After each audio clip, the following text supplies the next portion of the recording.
জি আমরা এটা তো 8 কিলোমিটার এই দিকে লম্বায়, আমরা এখন চওড়ায় যাইতেছি 4 কিলোমিটার এই দিকে।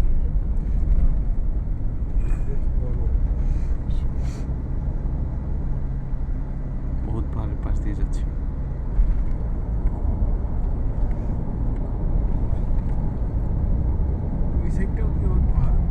না এই দিকটা না, এইটাও এই দিক থেকে এই দিকে।